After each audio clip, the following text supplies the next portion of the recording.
Comme l'a indiqué M.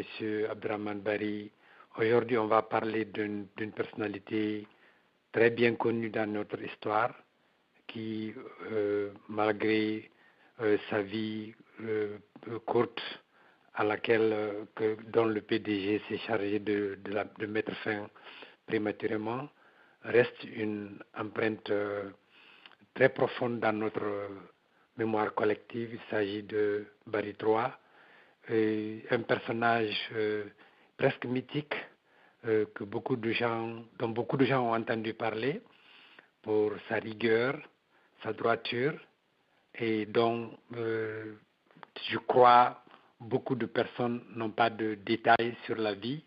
Et aujourd'hui, nous nous attachons à présenter l'homme dans sa complexité, et surtout pour asseoir un peu donner des faits et des données sur sa vie pour asseoir encore plus sa place dans notre histoire. Donc, Bari III est un personnage réputé pour sa droiture, sur laquelle on reviendra sur des témoignages, par des témoignages de personnes qui l'ont connu. Et je suis sûr que dans notre panel, il y a des gens qui l'ont côtoyé, qui nous donneront un éclairage encore plus particulier sur l'homme, qui l'ont connu ou qui l'ont côtoyé, même s'ils étaient jeunes. Personnellement, j'ai eu la chance de le rencontrer, j'avais 13 ans, je l'ai vu dans sa maison à Matam, j'étais chez mon frère, et l'image que j'ai de lui, j'étais très petit, d'un homme très grand, avec un charisme inégalable, me restera toujours dans la tête. Et apprenant sa mort, ne fut que d'autant plus tragique dans ma mémoire de jeune garçon quand il fut exécuté. Pour revenir à Bari III, son vrai nom c'est Bari Ibrahima. Il est né en juin 1924 à Bantinghe-Lapita, et il fut assassiné par pendaison le 25 janvier 1971 à Conakry. Bari III, c'est un Sédianké issu d'une famille aristocratique qui n'est pas à présenter dans le contexte de notre histoire guinéenne. Son père était chef de canton. Et après l'école primaire, il fréquenta l'école William Ponty, qui était à son époque, l'époque de l'enseignement supérieur pour tous les élèves méritants. Il termina ses études à l'âge de 20 ans, en 1944, et dès qu'il termina ses études, il voulut rentrer en Guinée. Et ça, c'est une caractéristique de Bari III, son attachement à son pays et à sa famille, sur laquelle nous reviendrons encore davantage. Donc, ayant terminé ses études, il demande à être affecté en Guinée, dont il était originaire. On sait qu'à l'époque, la coutume de l'administration était d'affecter les gens dans des régions étrangères à la leur pour qu'ils puissent connaître l'Afrique, les colonies africaines dans leur ampleur. Mais Bari III demanda à être affecté, et on a reçu une lettre de ses enfants qui indique clairement jusqu'où Bari III était estimé par ses propres employés et par ses propres professeurs. Quand il demanda à être affecté en Guinée, alors qu'il venait de commencer à travailler, l'avis de son patron français lit comme suit. Le requérant s'adresse un peu trop tôt à la bienveillance de monsieur le gouverneur de la Guinée, puisqu'il n'est pas encore affecté à cette colonie. Mais comme il s'agit d'un major extrêmement sympathique, je donne quand même dès maintenant un avis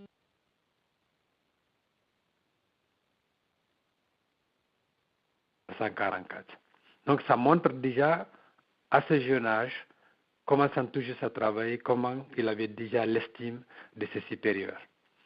Il est dit aussi que après avoir terminé William Ponty, il continua des études en France, à Montpellier. C'est pas il est dit, il l'a effectivement fait, mais on n'a pas eu de données précises quelle université effectivement il fréquenta. Certains disent qu'il fréquenta l'école des impôts, et il revint en 1952, c'est-à-dire 8 ans plus tard.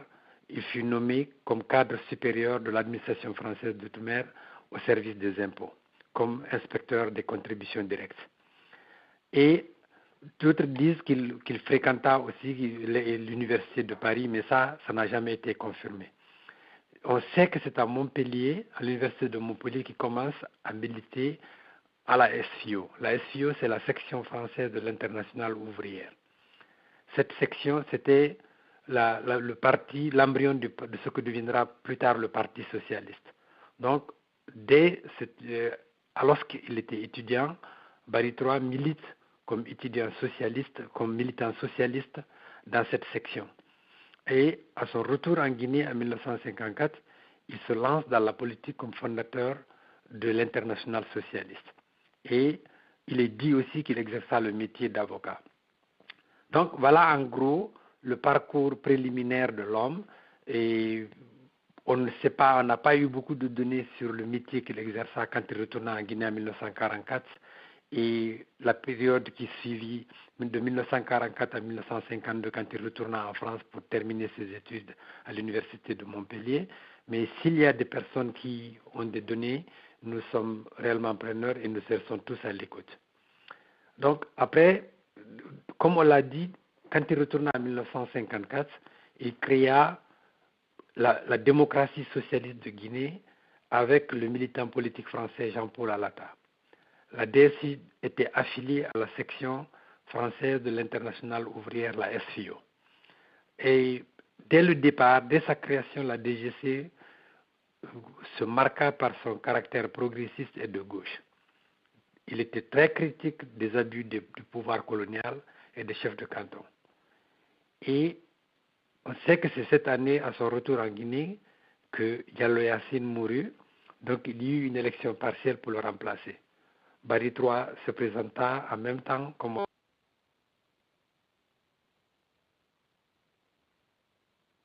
malgré son jeune âge et le fait qu'il venait d'entrer en politique, il vint en troisième position.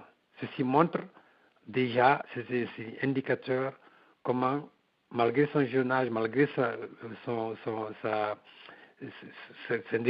expérience en politique encore limitée, il avait déjà l'estime et la considération de beaucoup de Guinéens du fait de son caractère.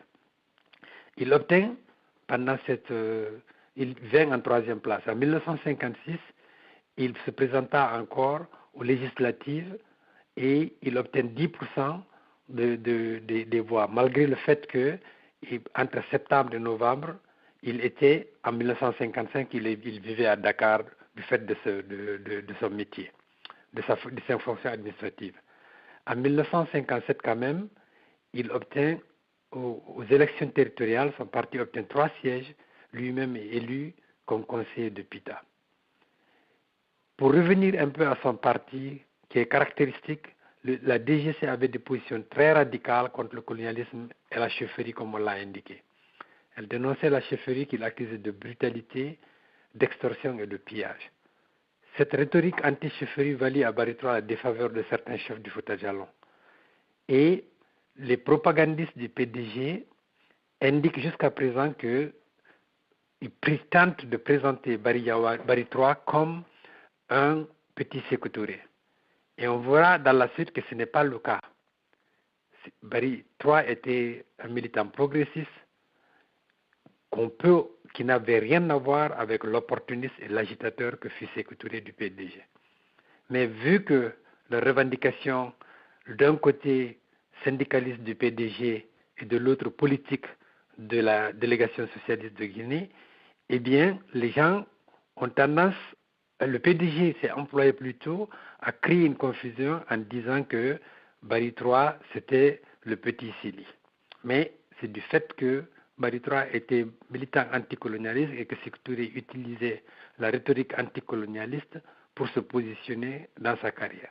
Il faut bien qu'on fasse très très attention à ces nuances parce que c'est grâce à ces nuances-là que les militants du PDG sèment la confusion en disant que, en présentant Sékou Touré comme le grand Sili et Barry III comme le petit Sili, comme si c'était un gars qui était à la solde de Sékou Touré. Il faut qu'on fasse très attention à ces nuances historiques parce qu'elles sont d'une importance capitale. Il faut qu'on comprenne que la DGC avait été créée indépendamment du PDG, qu'elle avait sa ligne de conduite qui était anticoloniale, progressiste et socialiste.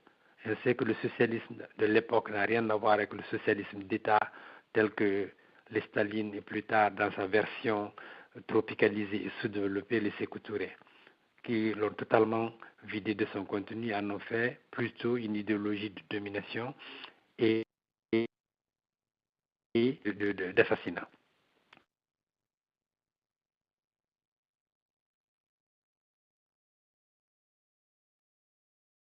Pour bien positionner la ligne anti en Guinée,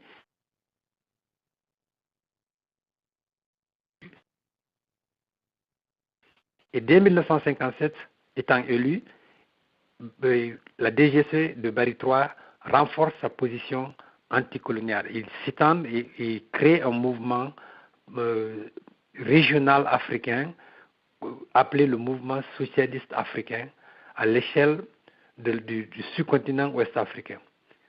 Et le congrès constitutif du MSA se tient à Conakry en janvier 1957. Barry III fut élu secrétaire général. Et suite à la victoire du PDG aux élections territoriales, la DGC de Barry III et le Bloc africain de Guinée se rapprochèrent pour finalement former en avril l'Union des populations de Guinée, branche du Parti républicain, du Parti de regroupement du PRA. Il faut bien voir toutes ces alliances-là, particulièrement cette alliance entre Barry III et Barry Yawadou était faite pour contrer la dominance que le PDG avait réussi à exercer par violence à l'intérieur du territoire politique guinéen. Il faut qu'on rappelle ça encore une fois. Grâce à la connivence du gouverneur général dont Sékou Touré était l'amant homosexuel, pour ne pas dire la prostituée homosexuelle, le prostitué homosexuel, le PDG fit régner entre 1954 et 1950 une terreur qui emporta des dizaines, des milliers de Guinéens et qui se solda par des blessures et des destructions de domiciles et de biens.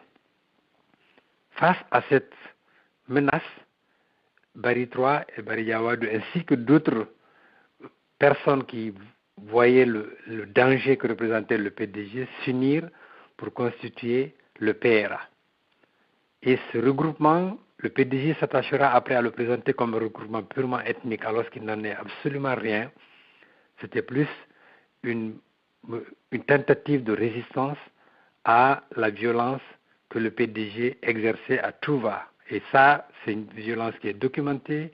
On en a parlé ici, on continuera à en parler parce qu'elle explique l'ascension de Sékou Touré, qui elle-même est basée sur la complicité de Cornut Gentil. Point à répéter et à bien retenir.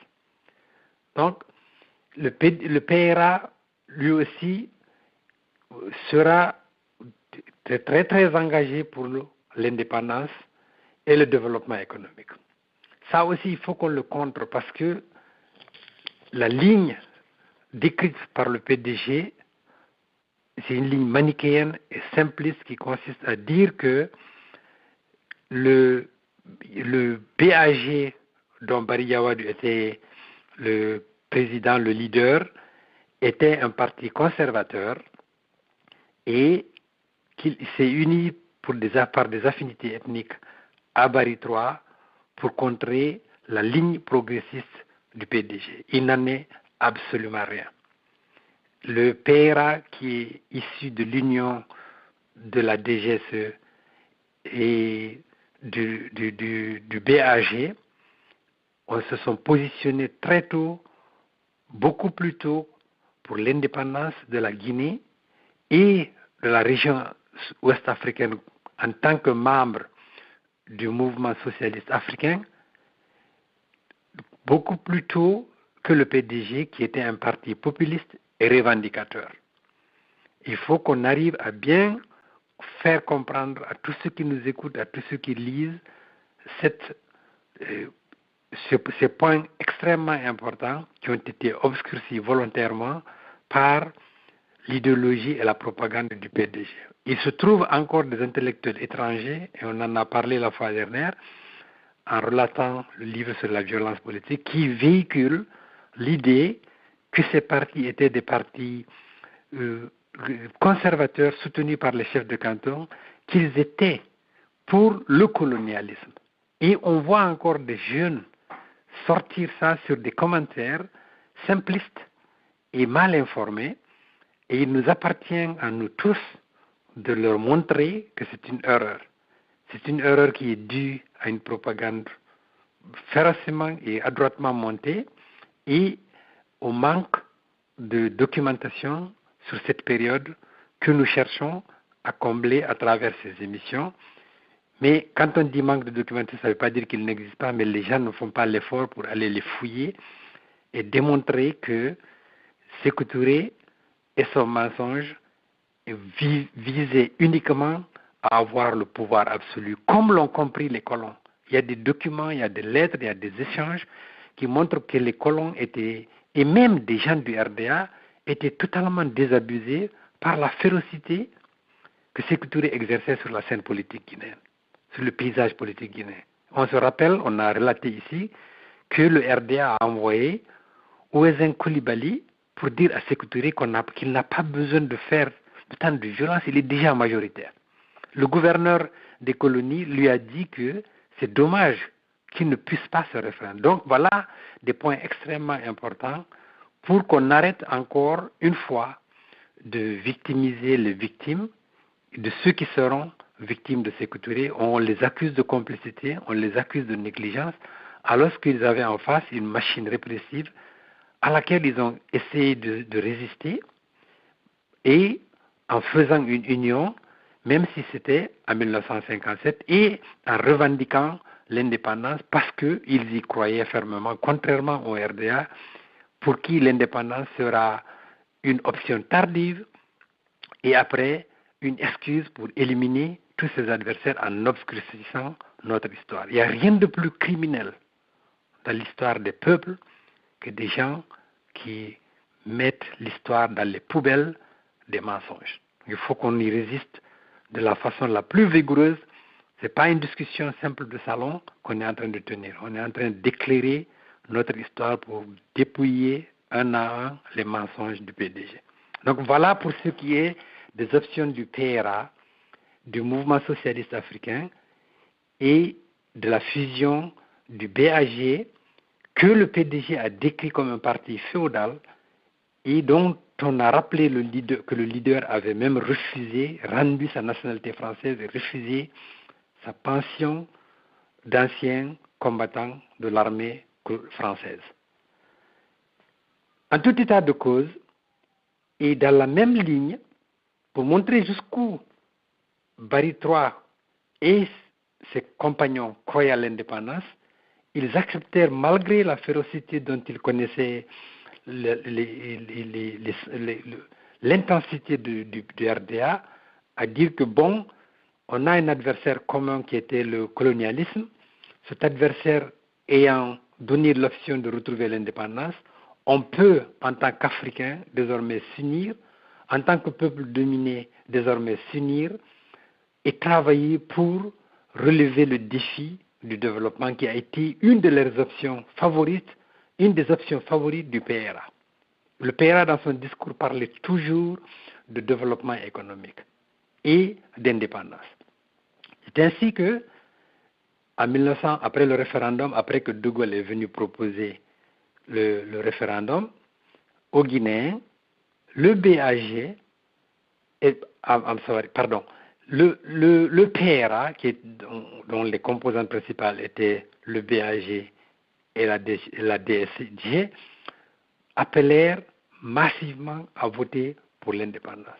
Un autre point qu'il faudra bien éclaircir et démontrer clairement aux gens qui continuent à véhiculer l'idée que Sékou Touré était le champion de l'indépendance et que le Fouta Djallon, qui était le bastion principal et naturel du PRA, n'avait pas voté, leur démontrer clairement que c'est faux. Le Fouta représente 40% de la population. Et le vote l'a emporté par 91%. Si le Fouta n'avait voté qu'à moitié, le taux de non serait absolument inférieur à 91%. Donc, on sait ici, on a des preuves que le PRA appela à voter pour l'indépendance bien avant le PDG et contribua intensément à la campagne du vote pour le non.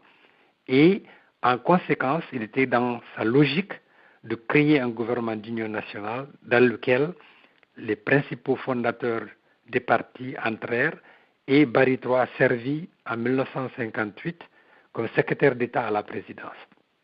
En 1959, il est nommé secrétaire général, secrétaire d'État à l'économie, et en 1960, il est nommé ministre de la Justice, et en 1961, ministre du Plan, et en 1964, ministre du Commerce. Et en 1965, il a dès 1964, voyant la radicalisation féroce du PDG, il rentre en bisbille avec Sékou Touré. Donc, on l'accuse d'avoir des connivences avec une société, dans une affaire scrabeuse de la Coficomex, une entreprise commerciale basée à Genève qui a des intérêts économiques en Guinée. Et Barry III sera accusé d'avoir collaboré avec cette société en tant que membre du gouvernement et d'avoir des conflits d'intérêts. Alors, il sera enlevé du gouvernement, mais qu'à cela ne tienne, de 1965 à 1969, il reste comme simple citoyen en Guinée et toujours dans la logique et dans l'optique de travailler pour son pays, il s'occupe de ses affaires et il fait sa traversée du désert en continuant à dispenser des cours comme professeur en droit à l'École supérieure d'administration de l'Institut polytechnique de Conakry. Sékou Touré, voyant que ça ne lui faisait ni chaud ni froid d'être membre du gouvernement, en 1969, le rappela encore. Toujours dans l'optique, animé lui dans l'optique de travailler pour la Guinée, comme il l'avait démontré, et en 1969, il devient secrétaire d'État au contrôle financier. Toujours dans l'optique d'aider les gens et la Guinée.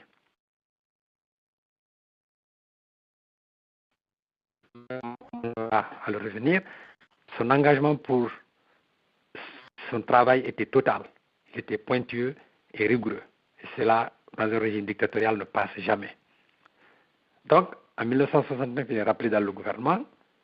Et comme on l'a rappelé ici plusieurs fois, Sékou Touré profitera du débarquement du 22 novembre 1970 pour liquider tout ce qui pouvait mettre un frein à son pouvoir absolu avec sa famille. Rappelons-le encore une fois, il était au courant du débarquement des Portugais. Il avait affrété les prisonniers que le PAIGC détenait à Mamou et il les avait amenés à l'hôpital d'Onka, où ils étaient d'un accès facile, afin que les Portugais viennent les récupérer et que lui, dans son calcul cynique, puisse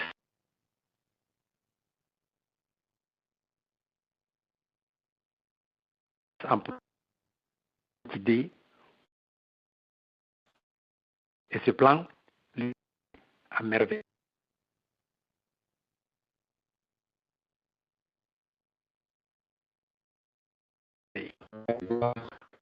Un des agents et des complices, lors du débarquement, Barry III fut l'un de ceux qui vinrent pour soutenir Sékou Touré au lendemain de l'attaque. On a un témoignage de son fils, Barry Alpha. Il était sorti ce jour-là, c'était un samedi, mais à 5 heures du matin, il revint chez lui et il réveilla son père. Il lui dit qu'il y a des coups de feu en ville. Barry III se leva à 5 heures et prit sa jeep en compagnie de son chauffeur armé. Il était armé. Il se rendit à la présidence dans l'esprit de la défense de la République. Il est dit que pendant son parcours vers la présidence, des inconnus auraient tiré sur son véhicule. On ne sait pas si ces inconnus, c'est des gens de l'armée qui étaient chargés de l'assassiner, profitant du cafouillage, ou si c'était les attaquants. En tout état de cause, ces attaquants, comme on le sait, ils ont arrêté Yann Lansana, qui était une des personnalités de l'État, ils l'ont libéré. Donc, il est fort peu probable que les tirs viennent de ces attaquants. Soit ils viennent de la panique de l'armée guinéenne, ou bien de coups montés par les Sékou Touré pour pouvoir profiter de la confusion pour liquider Barry 3, ce qu'ils feront moins de 2 mois plus tard, dans tous les cas. Donc, on sait que, on a rappelé ici à plusieurs reprises les campagnes d'échauffement de la population, de hargne et de psychose que Sékou Touré et sa famille créèrent après le débarquement. Profitant du soutien mondial et de la condamnation mondiale, pas de soutien, on dirait. Faire très attention à ça, il n'y avait pas de soutien mondial, il y avait une condamnation de l'action des Portugais. Profitant de cette condamnation presque unanime, Sékou Touré profita pour monter le complot des purges de 1970 et de 1971. En 54 jours après le débarquement, ils avaient réussi à faire arrêter 4 personnalités de premier plan dont on a parlé ici et dont on répète l'histoire de l'un d'entre eux aujourd'hui à travers Barry 3. En 54 jours, ils prétendirent que l'enquête était finie, qu'ils étaient convaincus à travers des tribunaux populaires qui n'ont rien à voir avec la justice, c'était de la justice de foule, chauffée à blanc. Ils les arrêtèrent et ils les firent pendre au Pont Tombo, avec Magasuba Moriba, Baldé Ousmane, Keita Kara de Sofiana. On a parlé des 3 autres ici, de Baldé Ousmane et de Keita Kara de Sofiana ici. On attend toujours d'avoir des données pour parler de Magasuba Moriba. Ils seront pendus nuitamment après un procès qui est une honte pour tous ceux qui croient à la justice. Et sur ordre de Sékou Touré, en présence de tous les membres du BPN et de Sékou Touré lui-même, ils seront pendus. Et il est dit que Diarra Traoré, dont on connaît le sort qu'il aura plus tard, supplia Sékou Touré d'avoir la charge de pendre Barry 3 parce qu'il prétendait que c'est une personne qu'il n'aimait pas. Barry 3, en hommage encore, fut un cadre pointueux et intègre. Au sein de l'administration, après de brillantes études témoignant d'une intelligence hors commun, il fut un technocrate consommé, pointueux pour tout ce qui touche aux règles et procédures de gestion administrative. Il tient d'une main d'expert le département ministériel qu'il a dirigé sous la Première République. Ministre du Commerce puis du Contrôle financier et plusieurs fois membre du gouvernement, il a marqué son empreinte les différents postes militaires qu'il a occupés. En hommage à Barry 3, c'était un homme qui avait une vision pour l'avenir. Les différentes charges qu'il a occupées pour l'administration, pour contraignantes qu'elles furent, n'ont jamais empêché ce grand commis de l'État de se consacrer à l'enseignement et à la formation de la jeunesse à laquelle il croyait fermement. Dès les premières heures en Guinée, il prit à main l'enseignement du droit commercial à l'école supérieure d'administration et contribua de ce fait à former plusieurs cadres de l'administration future de la Guinée. Il développa l'esprit d'initiative et de recherche. Il imprima en particulier le ministère du Commerce en dynamisant le secteur et il suscita par ce biais des jalousies et des inimitiés. On l'accusa de favoriser sa propre ethnie. Sa politique de promotion d'hommes d'affaires guinéens devant servir de locomotive pour tirer ce secteur de sa léthargie fut perçue par la hiérarchie comme une volonté d'affirmation au sein d'une certaine ethnie. En hommage à Barry 3, c'était un homme courageux.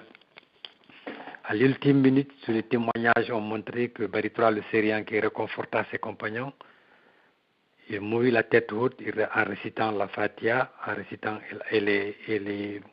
la Sourate Yassine. Il aurait appelé à la malédiction divine ses assassins.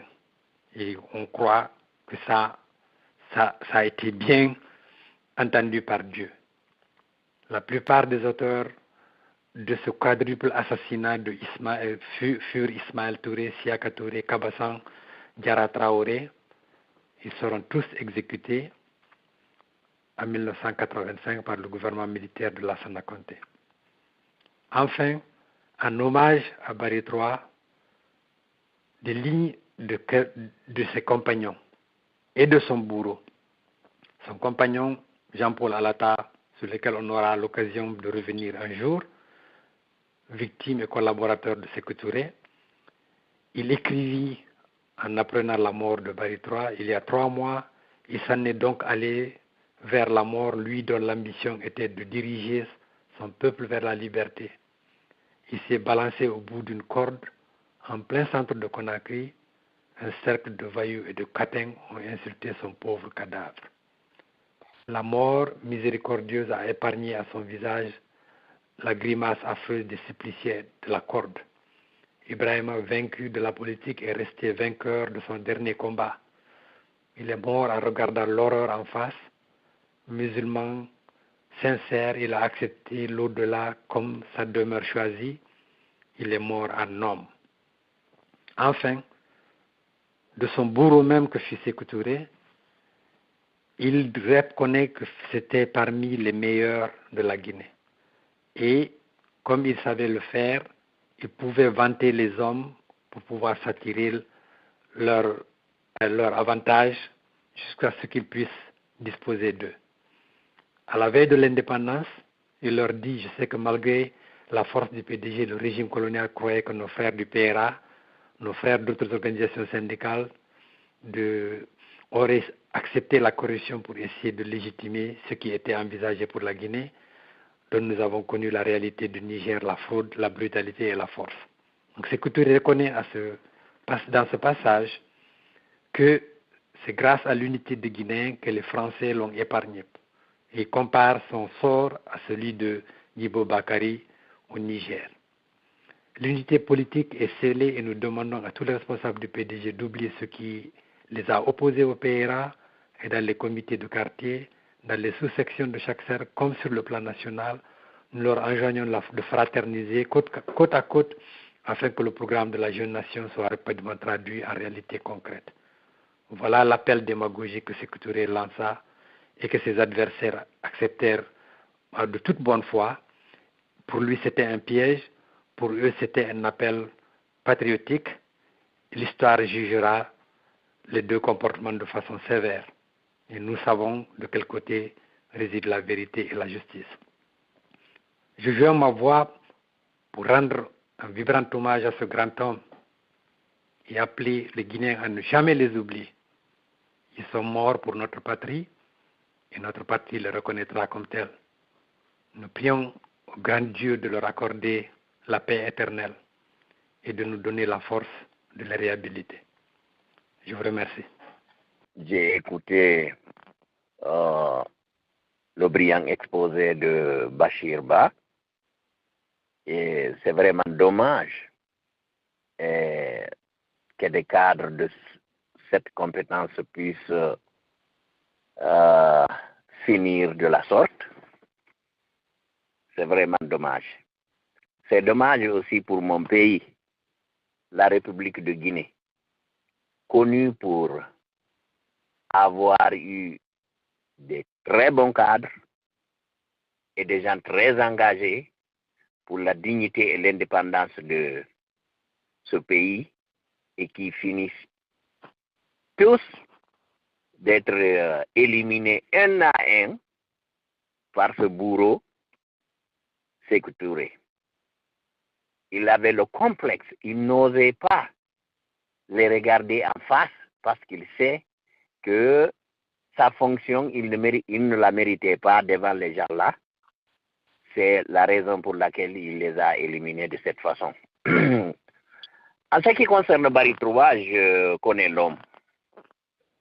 Bien entendu, j'étais très jeune, je ne l'approchais pas très très bien, mais je connaissais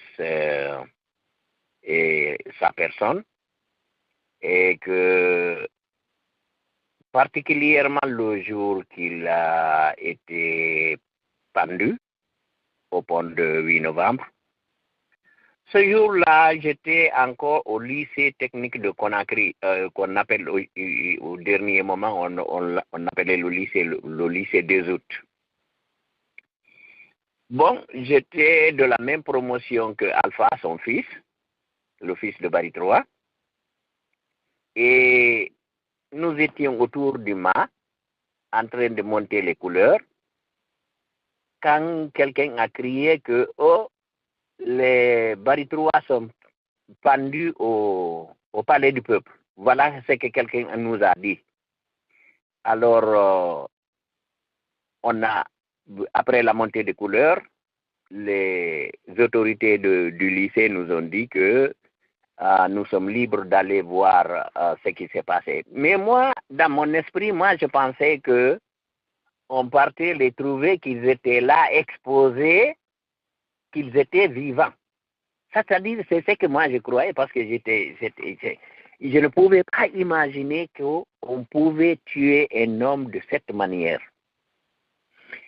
Donc nous avons marché, nous avons passé devant le bloc des professeurs et nous avons traversé Donka, nous avons pris l'autoroute et nous avons marché, nous sommes allés vers 8 novembre en groupe. Et le groupe s'agrandissait au fur et à mesure qu'on avançait. Arrivé au pont, j'ai vu les pieds de ces 4 qui ont été pendus là-bas, leurs pieds qui flottaient en l'air. Et j'ai regardé en haut, j'ai trouvé qu'il y a des cordes autour de leur cou. Je n'ai jamais perdu cette mémoire, cette image horrible. De jour en jour, je me rappelle de ça comme si c'était hier. Alors, on a vu les gens, les badauds qui venaient se jouer avec les corps de ces hauts cadres. Il y a quelqu'un qui nous dit que, oh, ça c'est Barry III. Parce que lui, il connaissait Barry III, il dit que ça c'est Barry III, ça. L'autre dit que ça c'est Keita Kara de Soufiane. Il y a un qui dit que ça c'est Baldé Ousmane. Baldé Ousmane, lui, il était habillé en complet. Et il avait des chaussures, et des souliers bien attachés, et un complet très bien chaussé, et que et il y avait Magasuba Moriba. Donc, pourquoi des horreurs pareilles? Pourquoi avoir le goût de torturer et de tuer des individus comme ça? Ce n'est que Sékou et ses compagnons qui peuvent avoir de telles choses. Et sauf, par exemple, j'ai entendu parler de Staline, que Staline aussi était un criminel. Il faisait de telles choses en Union soviétique. C'est incroyable. Des gens avec lesquels tu as travaillé, des gens dont tu connais les parents, l'origine, et que tu te permets de les éliminer de cette façon. Bon, malheureusement, il y a certains de nos compatriotes qui sont encore très naïfs et qui n'arrivent pas à comprendre la situation. Qui croient que les mensonges que les gens là, Sékou Touré et ses compagnons, et les supporters de ces équipes, c'est qu'ils propageaient que c'était vrai que les gens là ont fait des complots. Supposons qu'ils aient fait des complots. Même si c'était vrai qu'ils aient fait des complots, qu'ils ont organisé des complots, mais on a vu un homme qui a tiré sur Ronald Reagan à Washington. Il a fait sortir son fusil, il a tiré directement dans le ventre, il a vidé son chargeur dans le ventre du président Reagan. Cet homme a été mis en prison ici. Le président a été sauvé parce que il y a de très bons médecins qui se sont occupés de lui. Il a été sauvé et que le type a été mis en prison tout simplement. Et plus tard, il a été relâché. Donc, nos compatriotes, principalement certains jeunes de notre époque, qui pensent que c'est vrai, que ces complots étaient réels. Alors que c'est tout à fait le contraire. Les victimes ont été accusées de complot, cependant que c'est Sékou qui a fomenté les complots contre eux pour les éliminer, tout simplement. Il y a encore des individus, des gens qui se posent la question, pourquoi les Bari Diawadou, les Bari Troua, les Teli Diallo, ainsi de suite, tout ceci attendent de voir un meurt aujourd'hui et quelques années plus tard, on élimine un autre. Et les autres continuent à attendre, croyant que eux, puisqu'ils n'ont rien fait, puisqu'ils sont innocents, ils peuvent échapper. Mais quand même, c'est-à-dire les questions que les gens se posent, pourquoi n'ont-ils jamais cru que cet homme pouvait les avoir et leur passer et qu'ils pouvaient passer au même sort que leurs collègues. Par exemple, Bari Troua était là, Bari Diawadou venait d'être arrêté et tué quelque temps avant, et que lui, il s'est permis de rester là et d'attendre que Sékou arrive. Sékou, et il savait que Sékou était réellement un ennemi. Ce n'était pas un collaborateur. Sékou était son ennemi. Parce que Sékou manifestait des colères de foi en conseil des ministres contre lui, parce que à chaque fois que Bari Diawadou, il semblerait, Bari Diawadou essayait de raisonner, et de raisonner très bien en conseil des ministres, montrer des connaissances, Sékou était furieux. Donc cela pouvait donner réellement des leçons à quelqu'un, et pour qu'il puisse comprendre que lui aussi, il peut bien être victime de cet homme. Donc, tout simplement, c'est l'histoire de notre pays, et nous allons tout faire, nous, de Portal-Fil Bantal Fouta Diallo, nous allons tout faire pour réhabiliter l'histoire et réhabiliter les victimes, et qu'un jour, nous espérons que la justice sera faite et que les bourreaux seront condamnés, les victimes seront réhabilitées. C'est ce que j'avais à dire. Je vous remercie. Thierno Ibrahima Diallo. Je pense qu'il n'y a pas grand-chose à dire, si ce n'est que pour qui connaît Bari Troua, ce qu'il a fait pour la Guinée est extraordinaire. À propos du plan triennal, il en est en fait l'initiateur. Le plan triennal devait permettre de construire des hôpitaux dans toutes les grandes villes, des lycées et des collèges qui n'existaient pas. Et cela a été fait en son temps. C'est tout ce qu'on a boycotté en l'enlevant au plan. Parce que c'est le plan quinquennal qui aurait suivi. Et ce plan quinquennal n'a pas pu suivre parce que le plan triennal, vers la fin, a été saboté par Sékou lui-même, qui considérait que sa réalisation était un honneur pour Bari Troua. Il y a beaucoup de choses comme ça que la Guinée a perdu parce que Sékou était jaloux de ceux qui en avaient l'idée. Et tout ce qui était ses concurrents, parce que ce n'était pas ses opposants, c'était ses concurrents. Au moment avant l'indépendance, il les a éliminés. Tout ce qui appartenait au Parti socialiste ou au BAG, il les a éliminés. Si vous l'avez remarqué. Donc c'est ça que je peux ajouter Mais Barry III était un grand bâtisseur.